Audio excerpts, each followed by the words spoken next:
This week on Adventist News Network, new horizons for the church's media ministry in South America. An Avondale College staff member bicycles 1,000 kilometers for charity. And our commentator has an update on Adventist anti-smoking efforts. These stories and more coming up.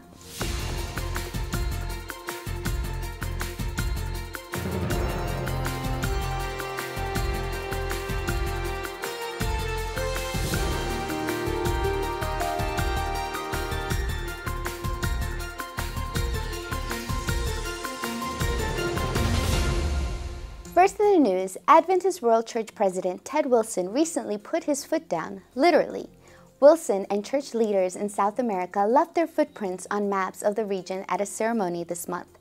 The symbolic gesture was meant to claim South America for Jesus. The church there has pledged to raise $50 million to fund outreach in dozens of locations next year, including big cities like Buenos Aires and Rio de Janeiro. The efforts are part of the World Church's current focus on urban ministry. In Argentina, Adventists plan to open a clinic, vegetarian restaurant, and schools and churches. They'll also host community service projects and a satellite evangelism series. The Adventist Church's media ministry in South America continues to grow. The Novo Tempo Media Center recently inaugurated new offices, a new auditorium, and a new museum. New television studios are also coming soon. Church leaders say the changes signal a more integrated approach to sharing the Adventist message of hope in the densely populated and culturally diverse region. The inauguration also brought Adventist media officials together from around the world, giving them a chance to sharpen the focus of their ministry. We are a global network, and we need to exchange ideas, we need to exchange information, we need to have common goals and purposes so that we can work together effectively. Adventist media officials say the experience broadened their horizons spiritually and professionally. Equipped with new ideas, officials say they'll return home with a fresh perspective on media outreach. Nós aqui trocamos experiências, nós crescemos no trabalho que nós realizamos e, acima de tudo, o fortalecimento espiritual para a nossa causa, esta causa maravilhosa que Deus colocou em nossas mãos. Novo Tempo is part of the Adventist Church's official television network, Hope Channel. It broadcasts religious, health, educational, and family life programming on satellite and cable networks in Brazil. Heavy rains followed by below freezing temperatures have left hundreds of families in Peru vulnerable to frostbite. The extreme weather patterns are threatening one of the country's poorest regions. Many families there are not equipped to deal with the cold, so the Adventist Development and Relief Agency is distributing more than 1,000 blankets to affected communities. Volunteers will prioritize children, the elderly, and families living in higher altitude areas. An Avondale College staff member has raised 20,000 Australian dollars for mission, and all from the seat of a bicycle. Director of Student Services Kevin Judge set off from Brisbane and arrived at Adventist-run Avondale College's Lake Macquarie campus less than 5 days later. The 1,000-kilometer ride benefits One Mission Africa. The student-led charity is raising money to fund health education in Zambia and Botswana. One Mission Africa is set to distribute HIV/AIDS testing kits, establish mobile medical clinics, and present health and evangelistic programs during an upcoming semester break. There's an opportunity to actually be involved, raise some money for the project, and I had a sort of a gap, mid-semester break, 1 week, so I thought, well, 5 days on the road was a really great option to have a bit of adventure but also be challenged and with a great outcome of being able to provide some funds. Health advocates are gearing up for this year's World No Tobacco Day. The annual Emphasis Day is sponsored by the World Health Organization and falls on May 31st. World No Tobacco Day is meant to educate policymakers and the general public about the tobacco industry's tactics. This year, anti-smoking advocates will focus on ways to counter tobacco advertising campaigns. World Health Organization officials report that tobacco use is one of the leading preventable causes of death. The global tobacco epidemic is said to claim nearly 6 million lives every year. Earlier today, I sat down with Dr. Peter Landless to find out how the Adventist Church contributes to the anti-smoking effort. Thanks for speaking with us today, Dr. Landless. Last year, A&N reported on a new policy in the U.S. requiring cigarette manufacturers to include bigger warning labels on cigarette packets. Can you update us on that requirement? Yes, I'm very excited about it. I think it's something which is overdue, something which should be done, and I think it's something which it indicates how much it should be done because the tobacco companies are fighting it madly.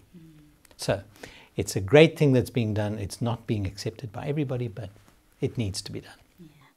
In the 60s, the church's 5-day plan to stop smoking put Adventists at the forefront of the anti-tobacco movement. Where are we focusing our efforts now? You know, you're bringing up quite a little tender area for me particularly because, yes, we did have absolute precedence with the 5-day plan, and it's been noted around the world. However, we tended to become a little bit slack. There are two reasons for that. Number one, because many other people came up with smoking cessation programs.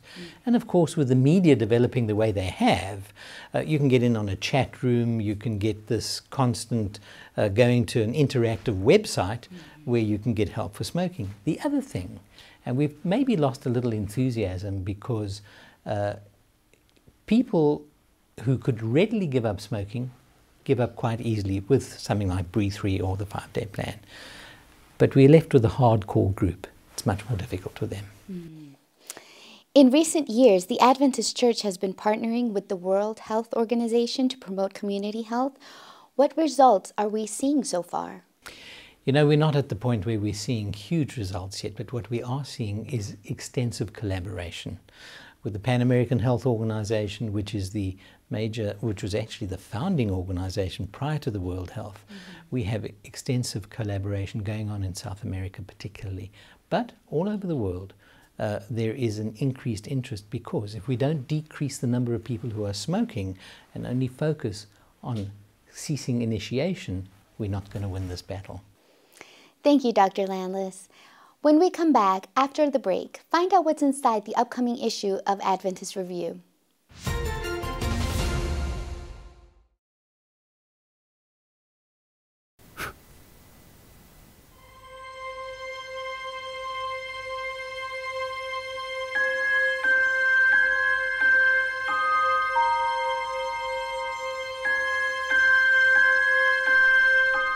Death is the only inescapable, unavoidable, sure thing. We are sentenced to die the day we're born. Death is a debt we all must pay.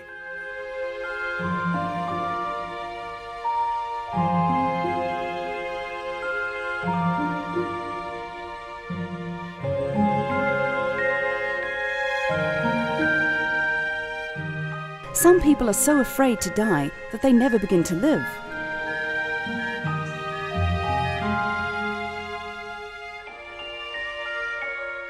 Every man must do two things alone. He must do his own believing and his own dying. Death is not a period, but a comma in the story of life.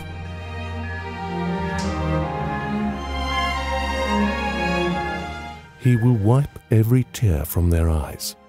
There will be no more death or mourning or crying or pain, for the old order of things has passed away.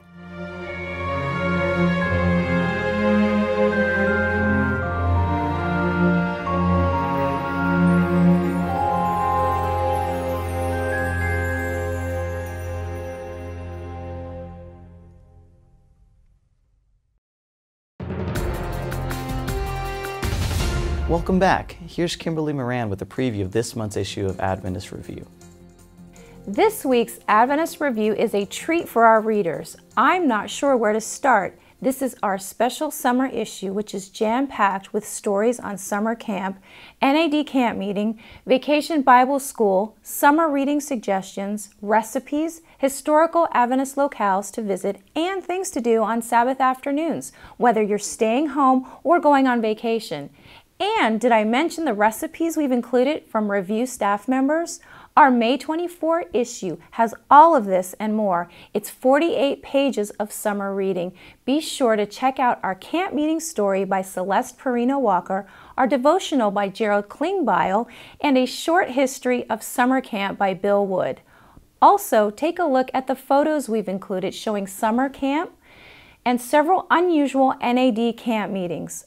Oh, and I had the fun privilege of interviewing 3 church groups and writing an article on Vacation Bible School that might help churches and members as they gear up for summer 2012. To read some of these features, visit www.adventistreview.org and enjoy a taste of summer. A Serbian global mission pioneer has planted a church in an unlikely location. We find out where from Hans Olsen. Global Mission, the Adventist Church's frontline mission arm, has pioneers around the world that plant churches under the trees, in their homes, at work. But in Serbia, I met a church planter who planted a church in a sweet shop, which is unusual. It was in a big public square. He noticed there were lots of people, and he said, "How can I plant a church here?" So he went to the owner of a sweet shop who had a large open area just outside his shop and said, "Would it be okay if I spoke to people? If they came, I bought sweets for them and gave them a little talk about Jesus Christ." The owner said, "Fine, that sounds fine to me. Sounds like more business." Over the next few weeks, he had meetings every night. More and more people came. Eventually, he said, "You know what? I'm a Seventh-day Adventist minister. I would like to have you come to my church." People came to his church, and now he has a gathering of about 100 people who come each and every week to hear the gospel. This gentleman actually started out as a shepherd, and he enjoyed that. But he said, "I want to be a shepherd of men. I want to follow what Christ has called me to do and plant churches and lead his people." This week, our Facebook and Twitter followers talked about answered prayer. Marvin King has some of their stories on this week's Adventist social media highlights. We've been thinking about answered prayers lately, so we asked our Twitter and Facebook friends to tell us about a miraculous event they experienced recently.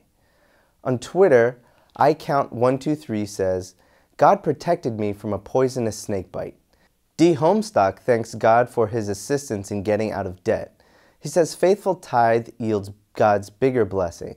Tad900RR says his answered prayer was a job. On Facebook, Jim is praying that God would grow his church from the outside in, meaning new people would come in through outreach efforts. He thanks God because this has already begun. Jonathan is giving thanks for the rapid recovery of a GYC Europe team member, Jessica, who was hit by a truck just 3 weeks ago and now is basically back again to normal life and has already recovered. Jonathan says, "Many people have been praying for her, and we can see how God used this strategy to bless so many people. God is good all the time." Thanks for your participation this week, and don't forget to find us on Twitter and Facebook to join our weekly discussion. Still ahead on Adventist News Network, an important health reminder. But up next, this week's Tech Corner.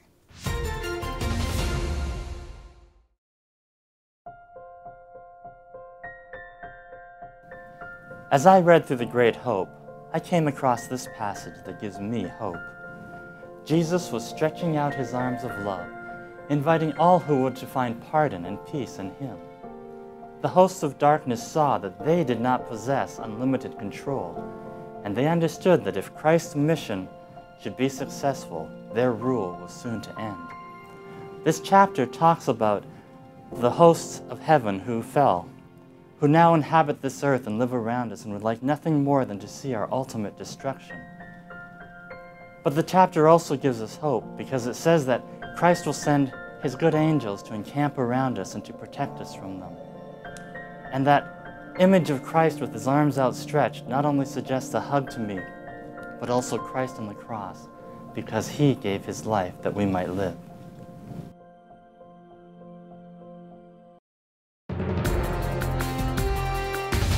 Welcome back.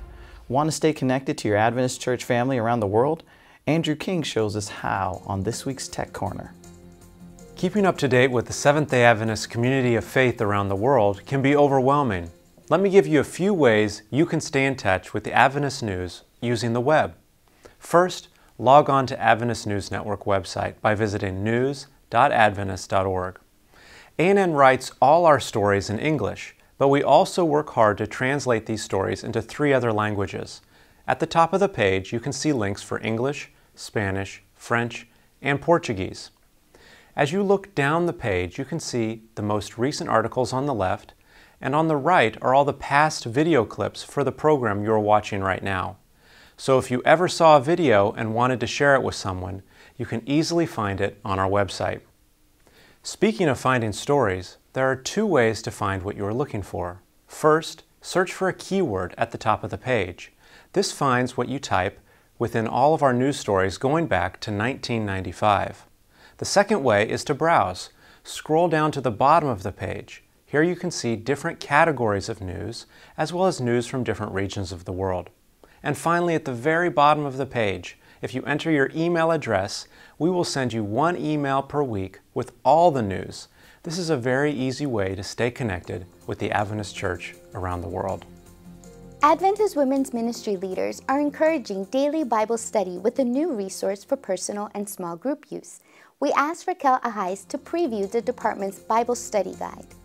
The Bible study, Women in the Bible and Me, Prepare for the General Conference Women's Ministry Department, is a powerful tool for personal and small group Bible study. Each lesson features a different woman in the Bible, presenting different aspects of Christian life. Here are some 5 ideas on how to use these lessons in a small group. Number 1, prayer. Open the study session with a time of prayer. Number 2, reading for the text. Encourage all participants to read the text ahead of time. Number 3, discovery. This is to provide a framework for studying about the character. What is the setting? Time, the culture, the background.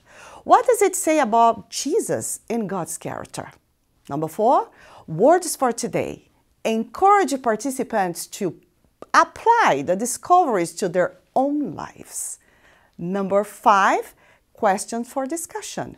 Encourage sharing of members' personal stories and experiences. Take the Bible and on your knees plead with God to enlighten your mind.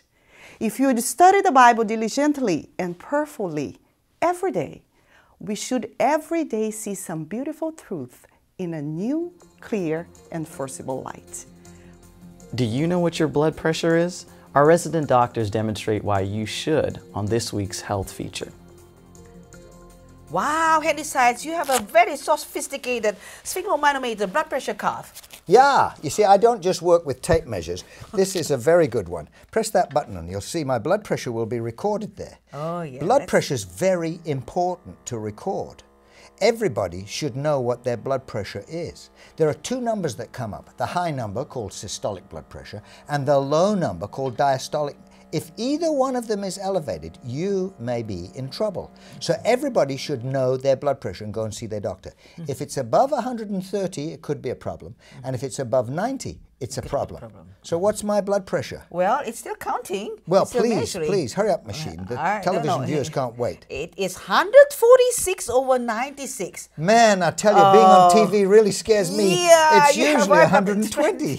Yes. But 96 is... I'm going to go and see my doctor. Thank you. The June issue of Kids View is coming up. Here's Bologna Karimabadi with a preview. Get ready for a brand new edition of Kids View. Here's what you can look forward to in our June edition. Do you know who Marion Davis was? You will after reading our story. And who doesn't love all kinds of cute critters scampering around your yard? Aside from being fun to watch, these little animals are near and dear to God's heart, and you can read all about that in this issue. In addition, what happened when kids from Tennessee went to Guatemala on a mission trip? We've got the scoop. As always, our fun Kids View calendar is loaded with things to do and days to remember. And for the months of June and July, you can visit our website and download the entire issue of the magazine as a high-res PDF, perfect for sharing with family and friends. For all this and more, visit www.kidsviewmag.org. When we come back, this week's iShare report. And later in the program, we find out how the church's television ministry began.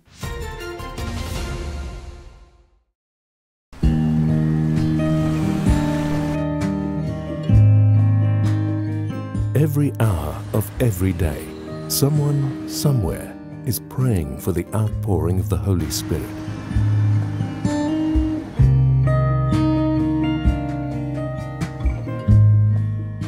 777, praying at 7 a.m. and 7 p.m., 7 days a week. In the context of the great controversy, I think that the element of hope in it that gives us reasons to expect God to be the final victor in the great controversy. I read it when I was 16 years old, and it changed my life. It gave me an identity as a Seventh-day Adventist, and from that time onwards I was a committed member of our church.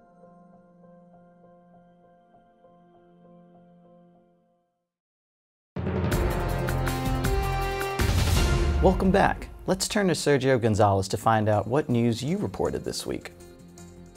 Our news today comes out of Frederick, Maryland, a small city located close to the capital of the United States. Recently, 3 Adventist dentists opened their practice for one day of free dental care to community members who began lining up for the event at 2 a.m. As part of the Dentistry from the Heart program, Premier Dental Arts offered free fillings, tooth cleaning, or an extraction for the members of the community who were in great need. The dentist worked from 8 a.m. to 4:30 p.m. and extracted over 80 teeth. One dentist alone pulled 39 teeth. More than 100 people showed up to receive free dental care. Dr. Michelle Ware said that one thing that inspired her was that every member of the practice, from the dentists, assistants, and hygienists to the community volunteers and people working in the office, took a day without pay to give back to the community. It was also a family event. Dr. Ware's daughters came, as well as kids of several other staff members who brought them to volunteer. Members from the community donated drinks, snacks, and pizza. Several distributors donated dental supplies. Dr. Ware says this will definitely become an annual event. If you would like to know more about this event or have one of your own, please visit the following links: dentistryfromtheheart.org or premierdentalarts.com. If you or someone you know is doing something to help your community, please don't forget to share with us at news.adventist.org/iShare. 3 small churches in the Philippines pooled their money to rent a space in downtown San Pablo. As May Ellen Colon explains, it soon became a center of influence in community. 3 little churches in San Pablo City, Philippines had very little money, but they had a lot of desire to impact their large city in Jesus' name. With only 60 pesos, that's $1.20 in U.S. money, they paid the first rent payment on a small building in San Pablo, which became a center of influence from where they served their community by responding to the needs they discovered. They also held periodic reaping meetings there. After 2 years, 4,000 people were served, 1,000 people were baptized, and 5 new congregations were organized. Adventist Community Services International, ACSI, part of the General Conference Sabbath School and Personal Ministries Department, provides tools to help your church impact your community too. For example, go to our website, click on Resources, and then IICM Community Services Certification Program Curriculum. There you can access several user-friendly modules that are ready to be taught by local instructors all over the world so that you and all of God's church will be better equipped to transform communities in Jesus' name. Now let's turn to David Trim for a look at Adventist history. This week, a Faith for Today broadcast kicks off the church's television ministry. Welcome to This Week in Adventist History, a week that sees the 149th anniversary of the Seventh-day Adventist denomination. May 20 in 1863 was the first day of a General Council of Seventh-day Sabbath-keeping Adventists held at Battle Creek, Michigan, to consider whether to organize what they called a General Conference. In 1861, the name Seventh-day Adventist had been adopted in order to formalize ownership of the Review and Herald Press. In 1862, the first conference, the Michigan Conference of Seventh-day Adventists, had been organized. But believers were spread across the northeast of the United States, not just in Michigan, and the same needs that prompted the founding of the Michigan Conference resulted in the call for Adventist leaders across the U.S. to come to Battle Creek to consider a general conference. And on the next day, May 21, 1863, those leaders, under the chairmanship of J.M. Aldrich, founded the General Conference of Seventh-day Adventists. and elected John Byington the first president, Uriah Smith the first secretary, and E.S. Walker the first treasurer. On May 21 in 1950, Faith for Today aired for the first time on the TV station WABC, New York. It was the first Adventist television broadcast and owed much to the faith and vision of William Fagel. Adventist television ministry started that day in 1950, and that was this week in Adventist history. Thanks for watching Adventist News Network. Join us next week for more news from the headquarters of the Seventh-day Adventist Church. And if you haven't already, check out our app. Now you can watch ANN videos on your iPhone or Android device, as well as access to all the latest news, commentaries, and photos. Our good news for this week comes from Philippians 4, beginning in verse 12. In the passage, the Apostle Paul says, "I have learned the secret of being content in any and every situation, whether well-fed or hungry, whether living in plenty or in want. I can do all things through Christ who strengthens me." That's our show for this week. Don't forget, you can always visit news.adventist.org for daily news and videos. Until next time, God bless.